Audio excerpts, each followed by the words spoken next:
Ko si stopila prvič recimo na indijska tla, ker je to tako različna kultura, da je dobesedno, kot da bi vstopil v drugo življenje, na drugi planet. In kaj, ko si bila tam recimo v ašramih ali pa v Indiji, karkoli na potovanjih, kaj od te kulture si doživela tisto, kar te je obogatilo, ker tudi naša ima svoje izjemno lepe, plemenite in dobrodejne plati, ne? Ni zdaj tako, da bi bila ta indijska pozitivna in dobra, naša pa ne. Ampak kaj v njihovi kulturi te je obogatilo, pa v naši tega recimo ni ali pa ni tako izrazito razvito? Ja, jaz mislim, da sem doživela največji kulturni šok, ko sem se rodila, se hecam. Meni se res, jaz sem se vedno počutila nekako na svetu, v bistvu od malega pa tam do 20, ko sem se potem srečala z jogo, nekako zelo tuje in enako tudi pravzaprav v tem kulturnem okviru. Meni je bilo res, ko sem prišla v Indijo, na nek način, kot da sem prišla nekam, kjer sem že od nekdaj bila in kar že poznam, tako kot da sem se vrnila domov. Tako da stališča indijskega razumevanja sveta bi se to pojasnilo z raznimi vtisi iz recimo temu prejšnjih življenj ali kakorkoli.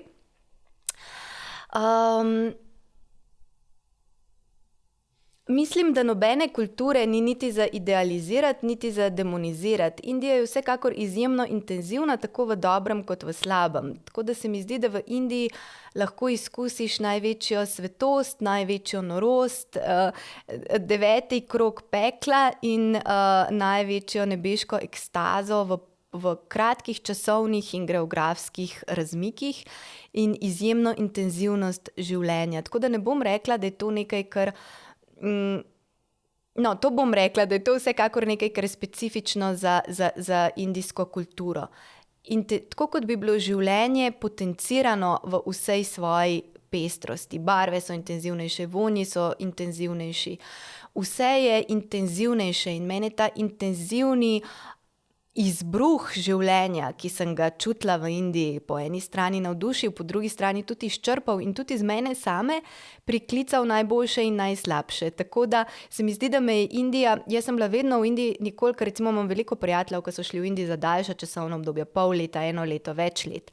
Jaz sem bila vedno samo po par tednov do recimo, mislim, da mesec najdlje, ampak pač večkrat, ne vem, 5krat mislim, da samo vse skupaj, ja. Tako da ni to zdaj nekaj tacga, mislim, ljudje imajo veliko daljše indijske kariere, recimo temu, ne.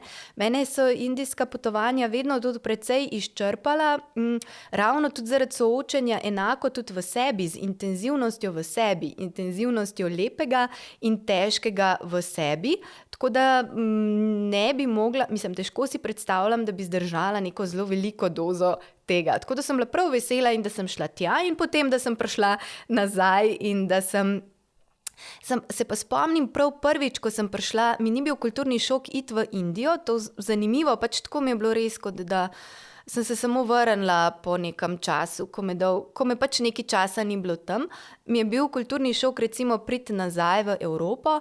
Prav spomnim se tega, ker bili smo po zimi, ampak v Indiji vseeno toliko barv in to žarenje, ki ga imajo ljudje v očeh, in potem, ko sem se vrnila sem tukaj, tako sem se počutila, kot da sem v nekakšnem hiši duhov, ne.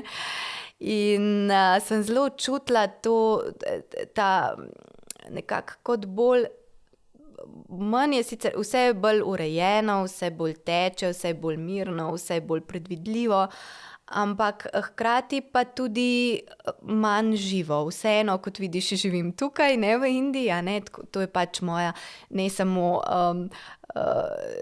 da sem tukaj rojena, ampak je seveda tudi izbira se, drugače bi se človek lahko kam preselil, ne. Tako da meni je vsekakor čudovito živeti v Sloveniji, težko si predstavljam, da bi recimo zdržala živeti v Indiji, to bi bilo meni izjemno naporno. Ampak je pa ta zavest, mislim, potovanja, izkušnje Indije so mi dale zagotovo ogromno in zdaj to, kar nosim v sebi zaradi njih in kar lahko tukaj doma gojim, živim, je pa verjetno še bolj pomembno. Zelo dobrodejno je to, kar govoriš, ali pa način, na katerega si predstavlja ta stik ali pa to ponovno srečanje z neko matico, ki jo nosiš v sebi, zato ker to smo mnogi doživljali ali pa doživeli in ker je tako odštekano, si pač tiho, zato ker je nenavadno za to našo kulturo. Ne? In recimo jaz sem se počutila že kot otrok resnično, kot da sem tam, kjer sem po pomoti, da se je nekdo zmotil, da sem jaz tam, kjer sem. In to je bila, sliši se trapasto, ne? Ampak to je bila iskrena, globoka otroška stiska. In potem kasneje v puberteti so jo neke druge plasti prekrile, ampak šele ko sem stopila jaz na indijska tla mnogokrat, ampak v ašram mojega učitelja, je izpuhtel v sekundi ta globok in razpreden občutek neke tesnobe in pomote, nastalo nepopisno olajšanje, da sem prišla domov. In to seveda ni dom v fizičnem smislu. Jaz nikoli tudi si ne želim v Indiji živeti, pač sem tukaj, tako kot si ti opisovala. To je pač, so neke druge ravni doma in takrat od tistega trenutka naprej človek šele stopi na tisto pravo pot, ki je pač prava pot. Vse so prave poti, ampak na tisto njegovo ključno pot, rečemo.